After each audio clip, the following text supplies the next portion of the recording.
This Sunday, a COVID crisis out of control. I actually believe they're going to be the most difficult time in the public health history of this nation. Record hospitalizations. Once they get to us, we're not seeing a lot that make it out of here. Record number of cases. I think we have not yet seen the post-Thanksgiving peak. Record number of deaths. My dad taught me so much about life, but never how to live without him. Healthcare workers overworked and falling ill. When we're gone, there's just nobody that's going to take care of you when you're in the hospital. And that should scare everyone. This morning, I'll talk to Dr. Deborah Birx, White House Coronavirus Response Coordinator. Plus, after months of discord, help from Congress may finally be on the way. There is momentum. There is momentum. Compromise is within reach. But will it be enough? Democratic Senator Joe Manchin of West Virginia joins me. And President Trump holds a rally for the two Republican senators in Georgia's January runoff. They cheated and they rigged our presidential election, but we will still win it. Focusing more on his own personal grievances than in helping the actual candidates. It has to stop. Someone's going to get hurt, someone's going to get shot, someone's going to get killed. I'll talk to Georgia elections official Gabriel Sterling.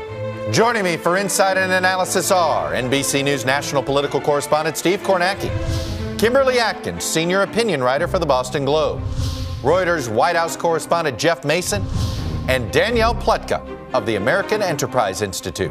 Welcome to Sunday. It's Meet the Press. From NBC News in Washington, the longest-running show in television history, this is Meet the Press with Chuck Todd. Good Sunday morning. Consider what has happened over the past week. Hospitalizations in the U.S. for COVID-19 exceeded 100,000 for the first time. Daily cases of COVID-19 exceeded 200,000 for the first time, and the second, and the third, and the fourth. The confirmed daily death toll from COVID-19 exceeded 2,000 for the second time, and the third, and the fourth, and the fifth, and the sixth. This past week, COVID was the leading cause of death in America. If only that were the worst of it. Robert Redfield, the head of the Centers for Disease Control, says December, January, and February will be the most difficult time in the public health history of this nation. I do think, unfortunately, before we see February, we could be close to 450,000 Americans have died from this virus. Amid this exploding crisis, President Trump gave what he said was, quote, maybe the most important speech I've ever made. It was not about COVID. It was a 46-minute attack on American democracy. It was filled with debunked claims, false assertions, and outright lies, charging that the Democrats rigged the election to steal his presidency. That the president has chosen to ignore the worst health crisis we've faced in 100 years almost doesn't matter anymore. What matters is that both the good news, the emergence of multiple vaccines, and the bad news, the rising case and death counts, are accelerating. But until those vaccines get here, overworked healthcare workers around the country are fighting a two-pronged battle to save lives and, more importantly, to convince skeptical Americans to finally take this deadly virus seriously. It's hard to come into work some days knowing that you're short and knowing that you're going to see people die. We're tired.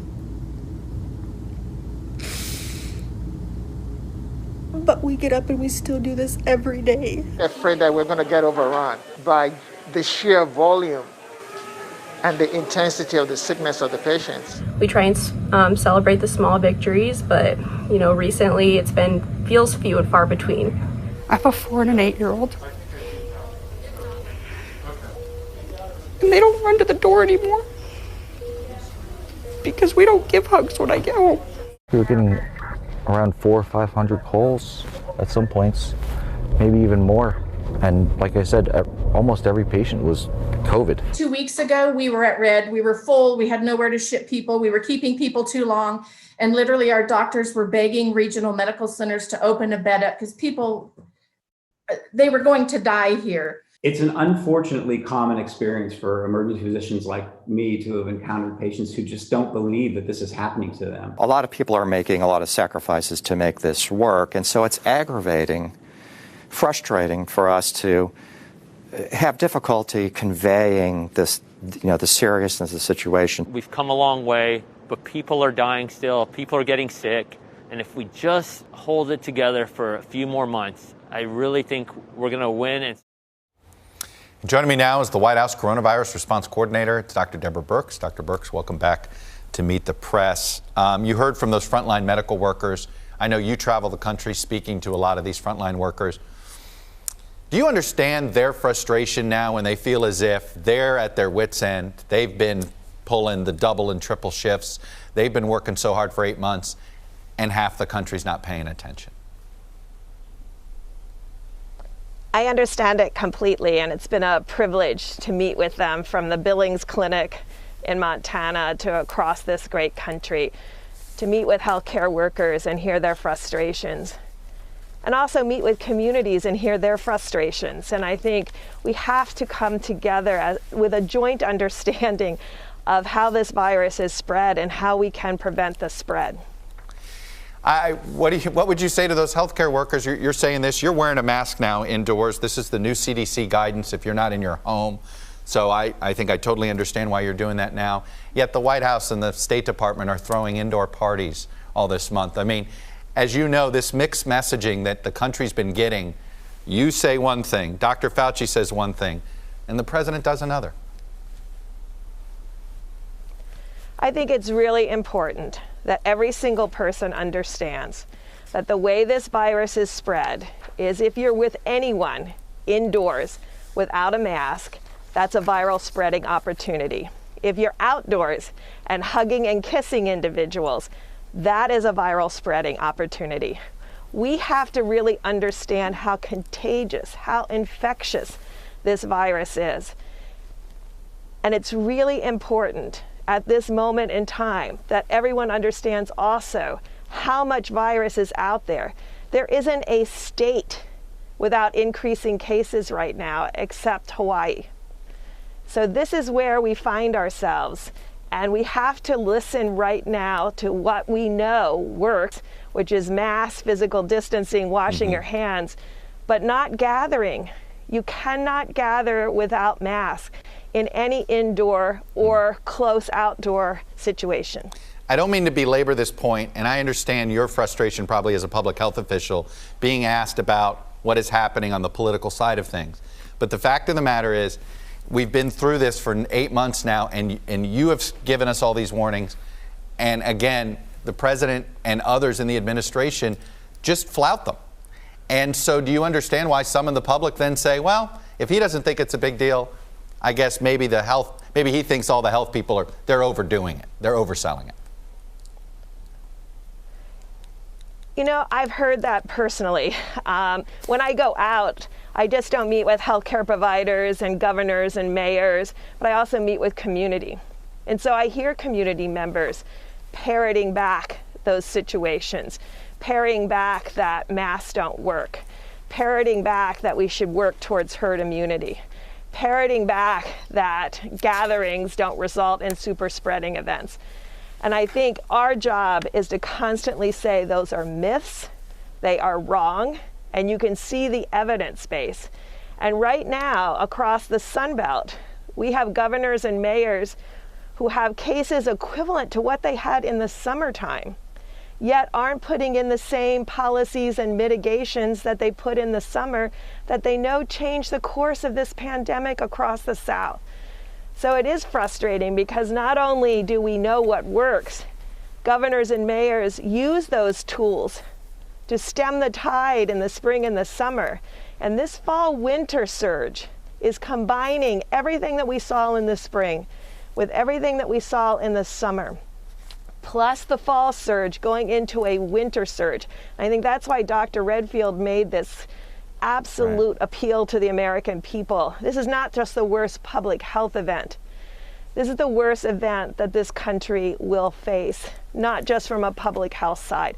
Yet, we know what behaviors spread the virus, and we know how to change those behaviors to stop spreading the virus. What states right now, what governors, talk to them right now, what states that would you like to see increase the mitigation efforts right now? You know, all the states are trying to do something, and I don't want to be critical of any governor and mayor. I like to talk to them one-on-one where I can be very direct and really have a joint understanding of what their data is showing.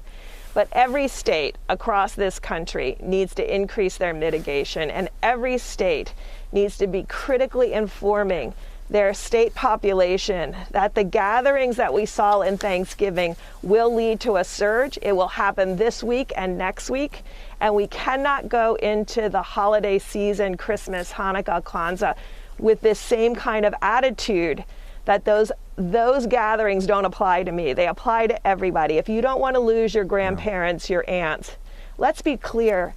If you're over 70, 20% of those over 70 who contract COVID are hospitalized, and still 10% of them are lost.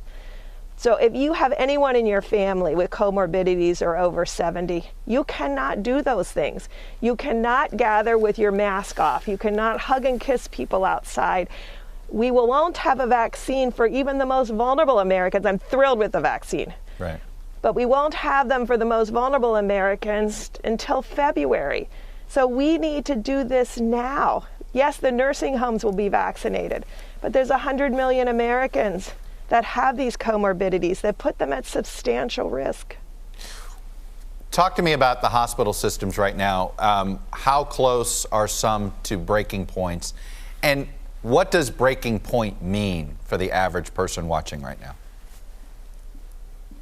I think what's really critical for people to understand is our hospitals normally in the fall and winter run between 80 and 90% full, just caring for our routine health.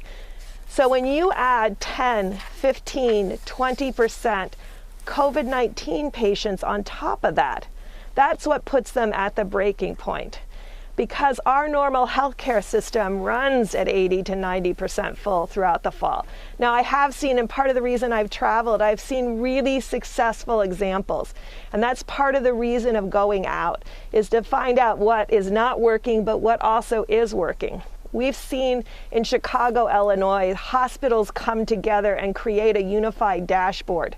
So they know at any one time for every single patient that comes into the emergency room, where there is a bed that serves the needs of that individual patient. We've taken that across the states so that they understand how to do that same kind of sharing and dashboard. And so there are good examples that can help preserve the lives of others.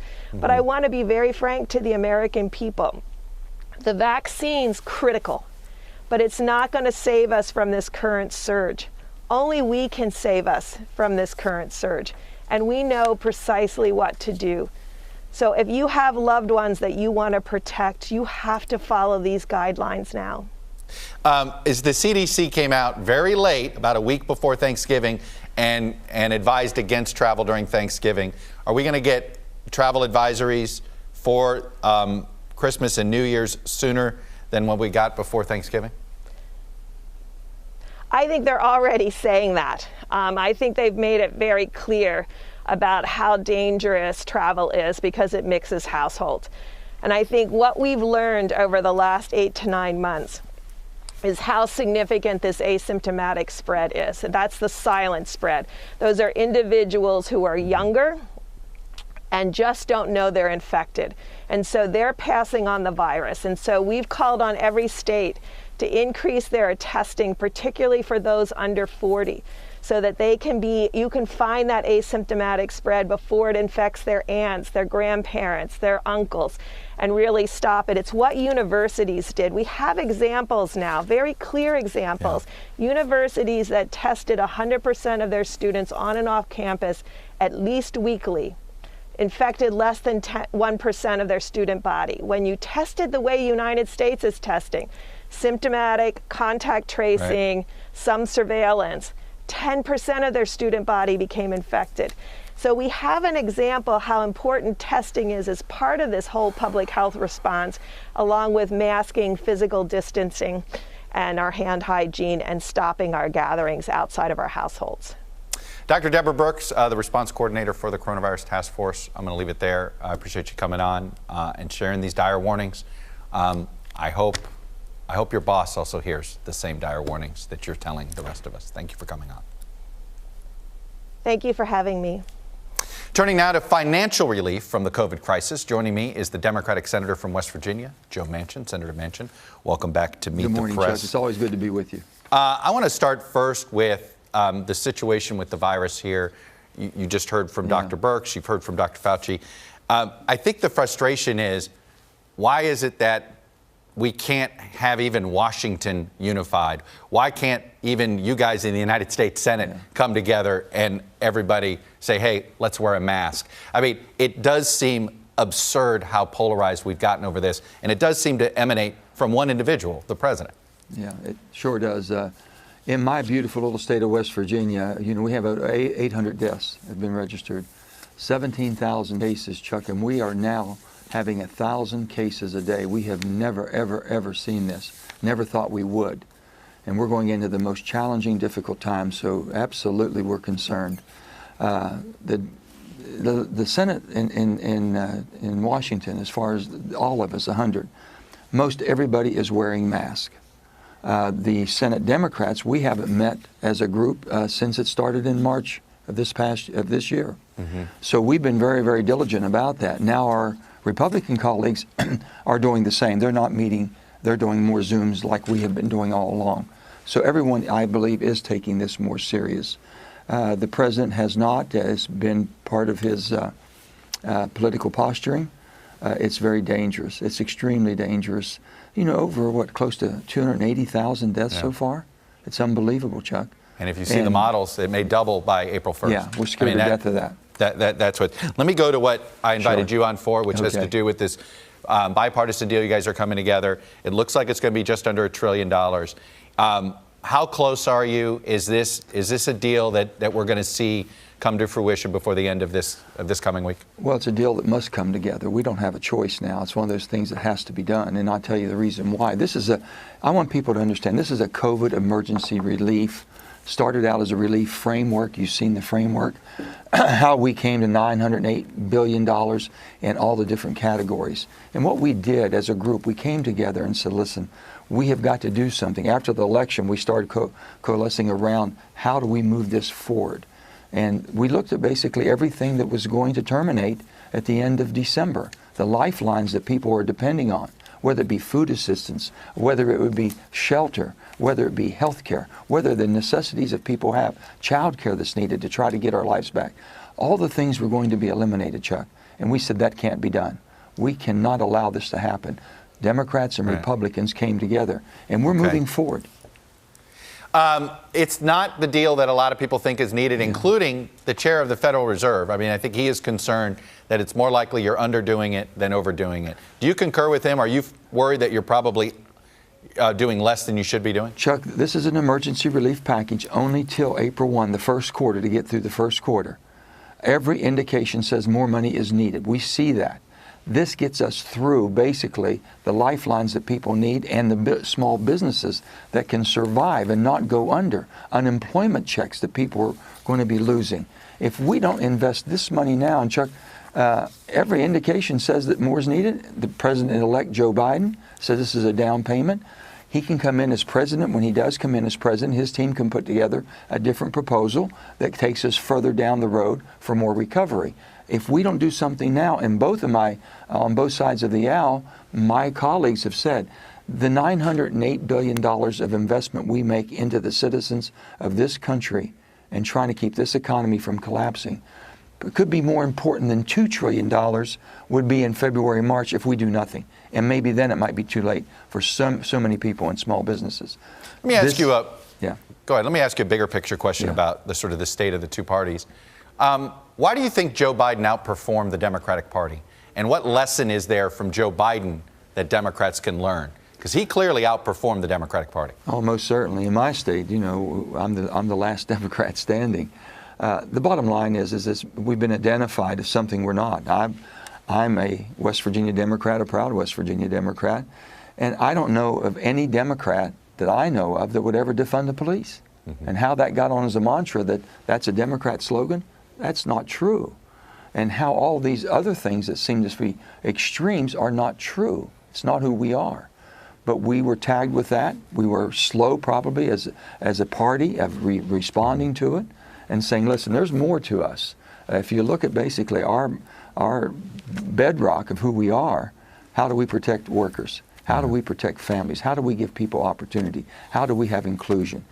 Income and equality, things that basically people are depending on in order to survive in this very, very difficult, troubled times. Senator, you said actually, you weren't just talking about this year, though. You said, I've watched the last 3 elections, 16, 18, 20. We truly should have been in the majority, and it didn't happen. What tells you? Why is that? What tells you the message we have is not for all America. Basically, who are we as a party? If you're a Democrat, why are you a Democrat? Well, I tell people, I'm fiscally responsible and socially compassionate. Can't you be both? Can't you be fiscally responsible and socially compassionate? Do you have to be labeled as a Democrat? You want to give everything away without any accountability? That's not who I am. It's not the Democrats I was raised with. And that's basically what we have lost, who we are, how we basically will fight for workers' rights, human rights, but still yet do so in a reasonable way that doesn't put so much burden on people who say, listen, unless I'm hurting, unless I'm in a minority, unless I'm this, you're giving more attention. We're not. We're trying to bring everybody together with the same opportunities. We're not basically explaining that in a way that the average American understands, and we're allowing other people to tag us. And that's just unfair. It really is. And to have anybody, Chuck, that basically goes out, as the president's doing, blaming the Democrats for everything. I told President Trump one time, I said, Mr. President, why are you blaming the Democrats? If it wasn't for Democrats that were upset, you'd have never been president. Why don't you bring us together rather than dividing us further? Joe Manchin, Democrat from West Virginia, as he said, still a proud Democrat from West Virginia. Thanks for coming on and sharing your perspective with us, sir. I appreciate it. Thank you, Chuck. All right. Coming up. Stop inspiring people to commit potential acts of violence. Someone's going to get hurt. Someone's going to get shot. Someone's going to get killed. The Republican election official pushing back on President Trump's repeated false claims that the election in Georgia was rigged. Gabriel Sterling joins me this morning. Welcome back. President Trump made his first campaign trip yesterday since Election Day, and he made it and he went to Georgia. Mr. Trump is supposedly working to re-elect Republican Senators David Perdue and Kelly Loeffler while focusing more on his baseless claims that Georgia's election system is rigged and that he won Georgia's 16 electoral votes. Well, that brought a spirited response this week from top Georgia election official, Republican Gabriel Sterling, directed at both Mr. Trump and fellow Republicans who have been repeating his falsehoods. It has to stop. This is the backbone of democracy, and all of you who have not said a damn word are complicit in this. Gabriel Sterling joins me now. Mr. Sterling, welcome to Meet the Press, sir. Morning, Chuck. I'm going to play for you something from the president last night and get you to respond to it on the other side. Here's what he said about Georgia. We're all deeply disturbed and upset by the lying, cheating, robbing, stealing that's gone on with our elections. We know the Democrats will have dead people voting. They have people signing their own name over and over. They have people signing names with the same pen, with the same signature. They don't even change because they know once they get it in, it'll never be looked at. It'll never be looked at again because of people like your Secretary of State and your governor. Mr. Sterling, you had made an impassioned plea there that we just played that this has to stop. It doesn't look like he chose to stop. Could you please debunk or what he said there when it comes to your role in the Georgia elections? At this point, it's a game of whack-a-mole, as we've been saying. The president's statements are false. They're disinformation. They are stoking anger and fear among his supporters. And hell, I voted for him. The situation is getting much worse, and it's an environment that's been built out over years. And it's not just Republicans on this side this time, but even in polling up to 2019, up to 50% of Democrats think Russians flipped votes on machines. So this is going both ways. It's undermining democracy. We've got to get to a point where responsible people act responsibly. Well, I'm just curious, what was it that sparked your decision to come out as direct as you came out earlier this week? Was there a specific incidents that have been happening to you or others? It wasn't happening. I mean, obviously, I have a police car outside my house right now. I can see it out the right side of my peripheral vision. There's been police protection for the secretary. His wife received sexualized, violent threats on her personal cell phone. But what, for lack of a better word, set me off on Tuesday was about an hour and a half before a previously scheduled news conference. I got a call from the project manager from Dominion Voting Systems out of Colorado, who was telling me in a very audibly shaken voice that one of their contractors had received some threats in Gwinnett County. And this is just a young tech. He took a job a few weeks ago. He's one of the better ones. And the one that was going through the Twitter feed on it, and I saw it basically had the young man's name, which is a very unique name. So they tracked down his family and started harassing them. And it said, his name, you have committed treason. May God have mercy on your soul, with a slowly swinging noose. And at that point, I just said, I'm done.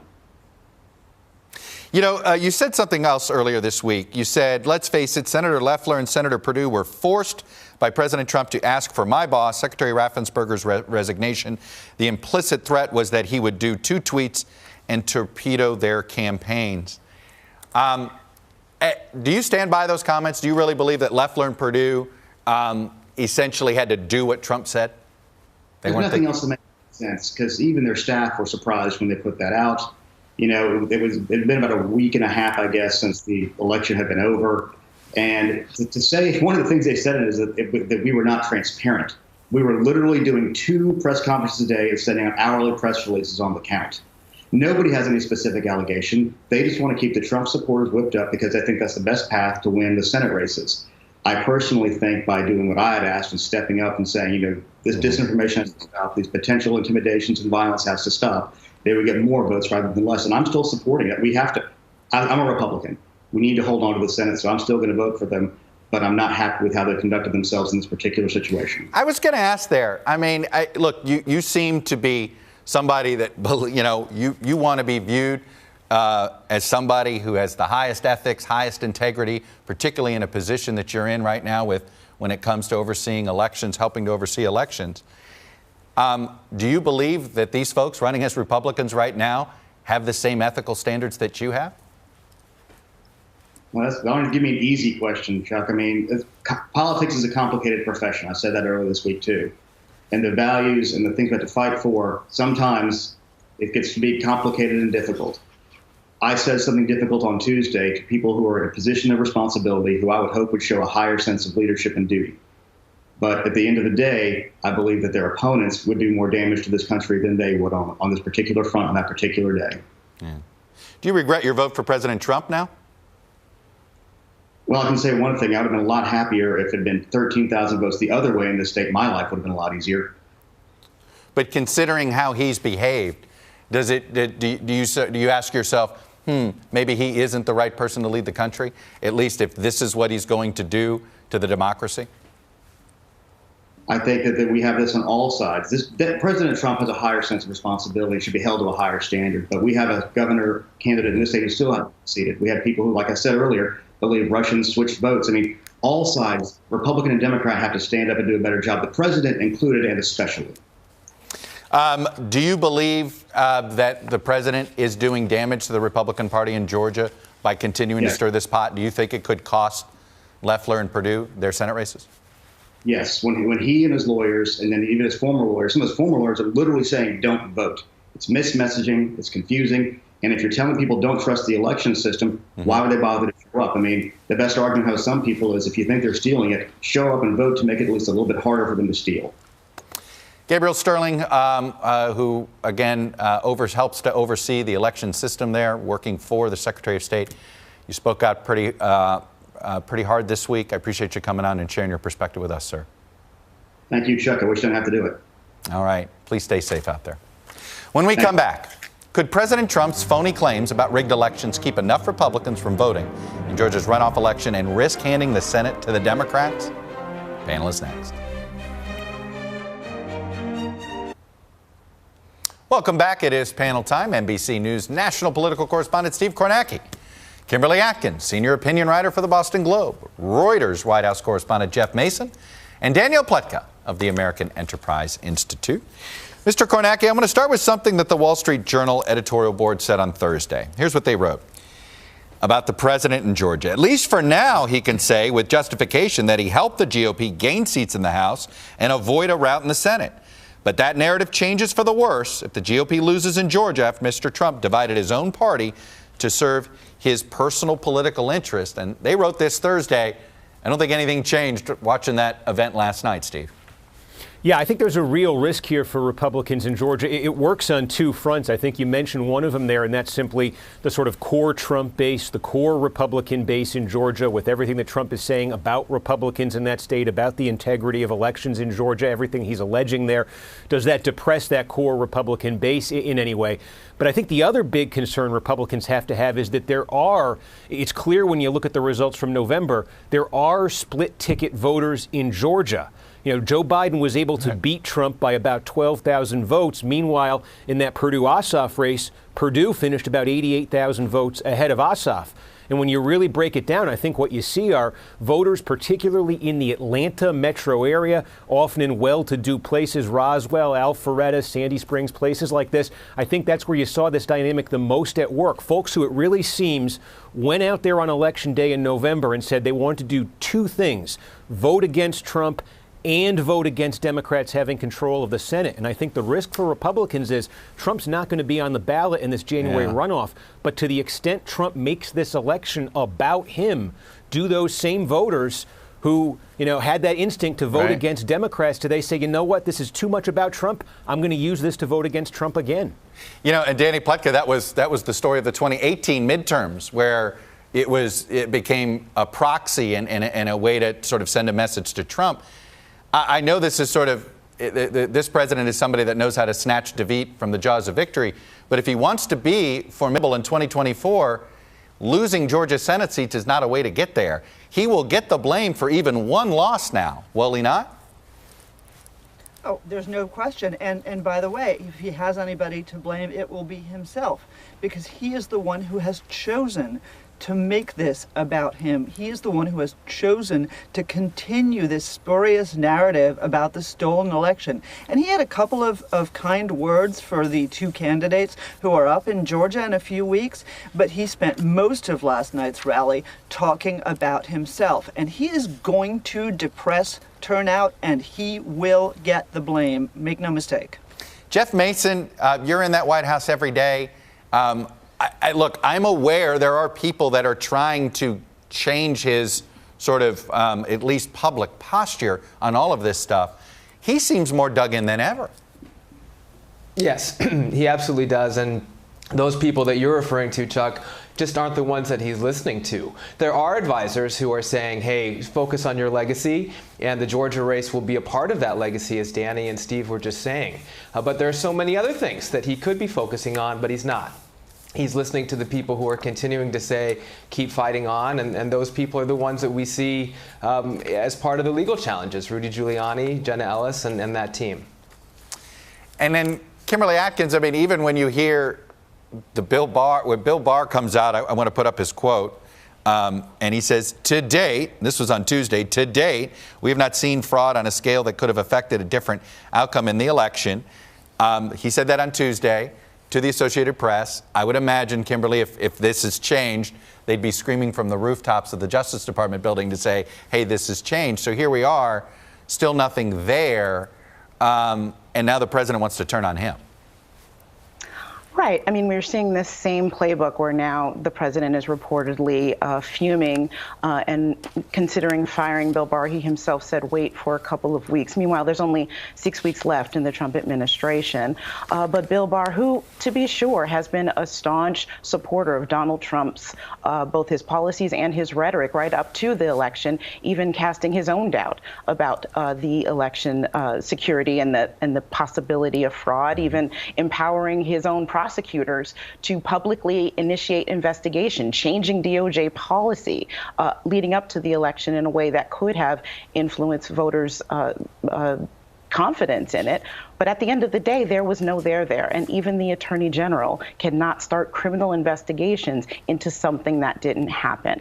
Whether the president likes that or not, that was the line that Bill Barr finally drew. And as you said, it's the best evidence that nothing has happened. And Jeff Mason, besides the other thing that the president focused on this week besides his own election problems. And he ignored COVID again.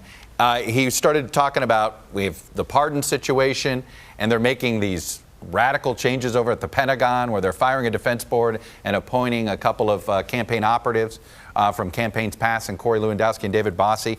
What is going on? What is the president trying to do to Biden's presidency in these last few weeks by putting people, planting them inside the government? What is the strategy?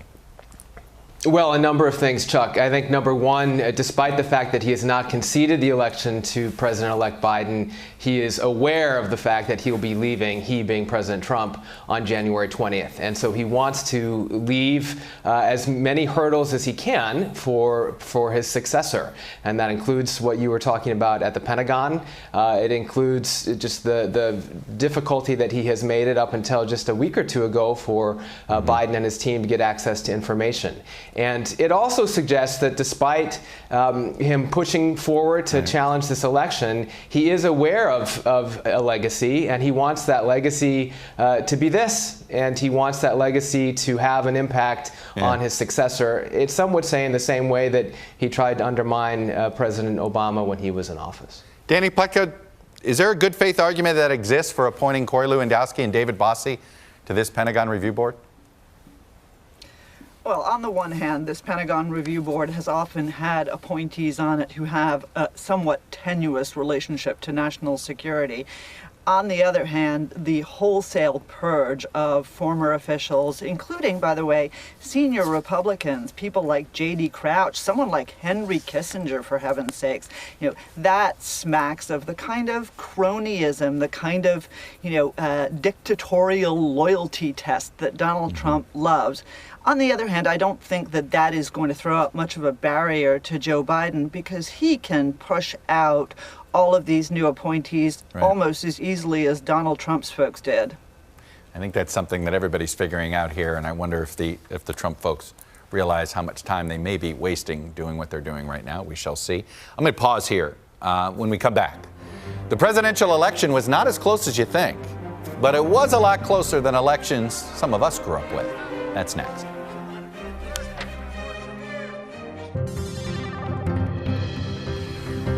Welcome back. Data download time. More than a month after Election Day, the story for many is just how close the presidential race was. Yet, although many expected a wider margin, the relative closeness of Biden's almost 4.5-point popular vote victory over Donald Trump actually should not have been a surprise. Because when compared to recent years, it wasn't really that close at all. Biden's margin of victory was actually bigger than all but one election since 2000, including George W. Bush's 2.5-point win in 2004 and Barack Obama's 3.9 percentage point win in 2012. In fact, the only bigger margin was Barack Obama's 2008 win, which was actually only just above a 7 percentage point victory over John McCain. But as we all learned in 2000 and 2016, the popular vote does not decide the presidency. It's the Electoral College.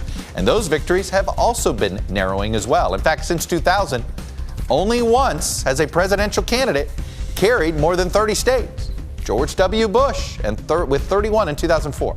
Now, that may sound like a lot today, but a presidential candidate breaking 30 states, well, that used to be pretty common, at least in my childhood. Let's take a look at the 80s. Each presidential winner in that decade captured 40 or more states on the way to the White House.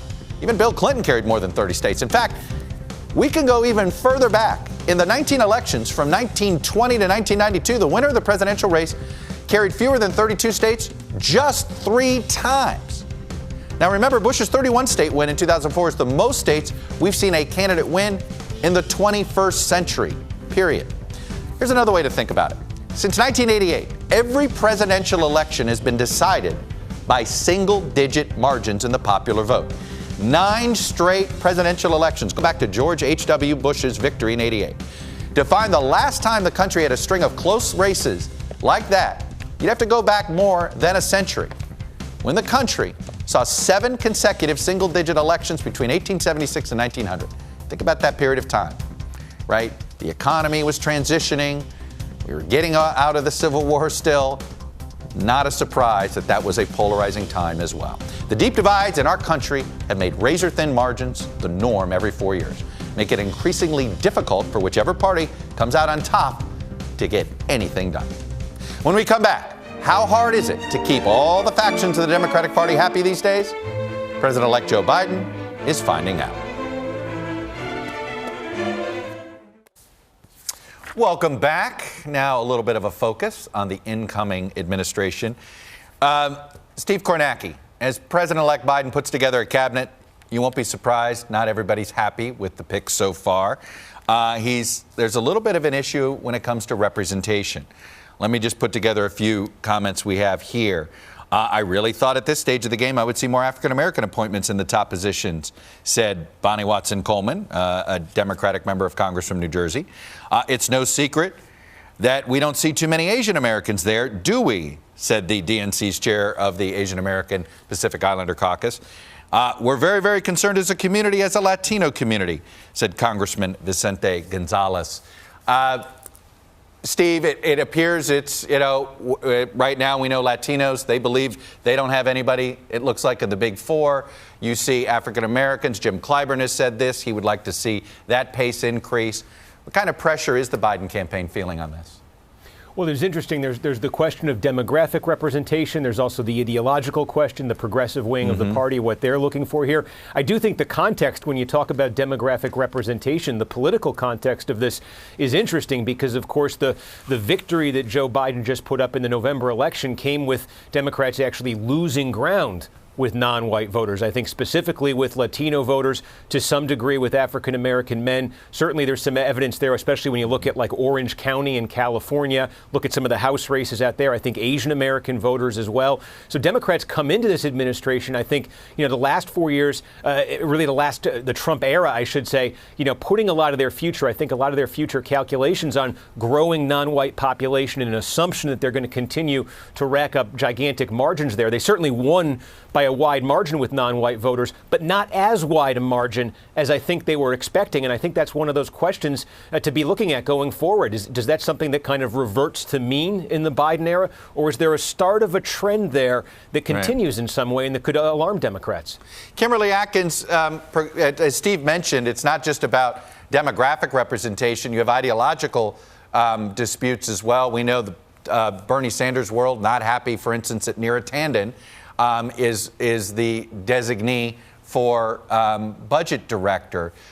What does the Biden campaign have to worry about politically, both on these ideological appointments and on the demographic appointments? I think the main issue here isn't so much necessarily counting the numbers. Are there X number of progressives, X number of black and brown folks in his cabinet? It's who they are, where they are, and what they are doing. And I think that applies in both these situations. You have the Biden administration coming in the middle of a pandemic and right on the heels of things like protests, demands for justice in the form of policing reform. And so you see the people, and while it's true that what Steve said is true, the share of black and brown voters shrunk.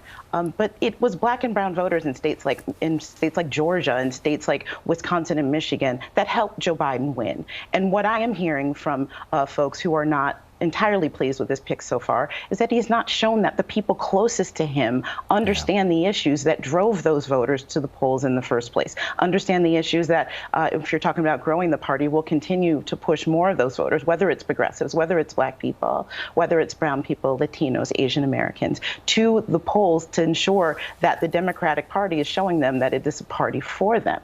And I know that Joe Biden wants to rely on people that he knows, people that he trusts, which includes Neera Tanden. At the same time, he has to be willing to listen to those who are closest to him.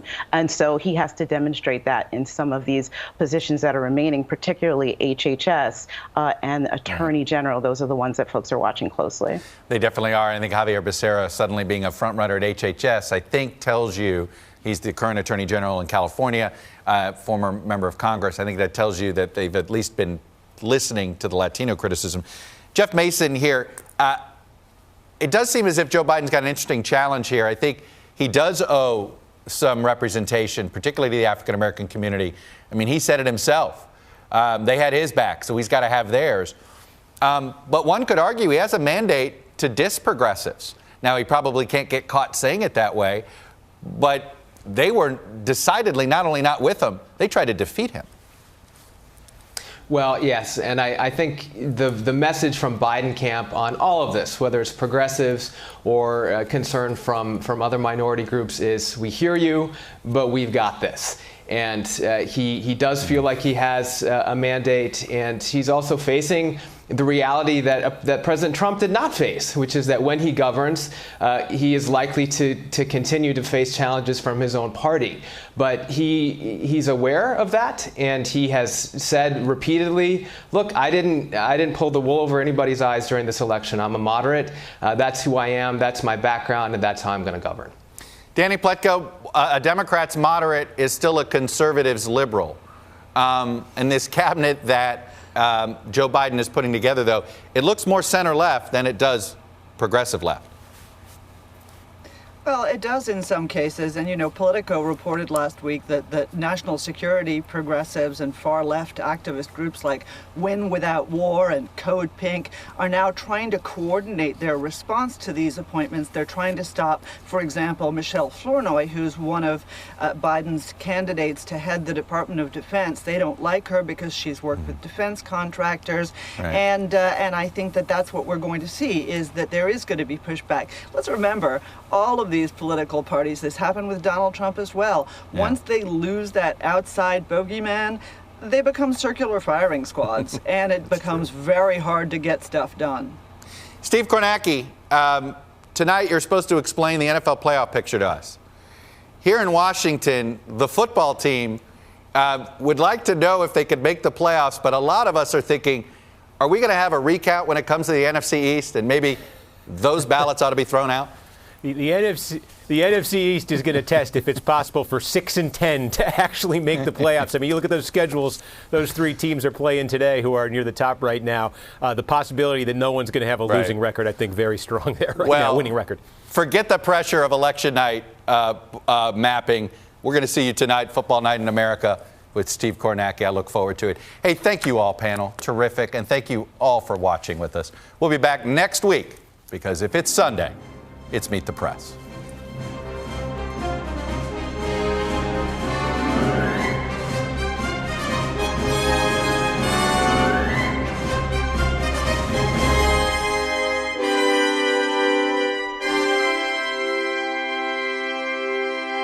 More Americans watch NBC News than any other news organization in the world.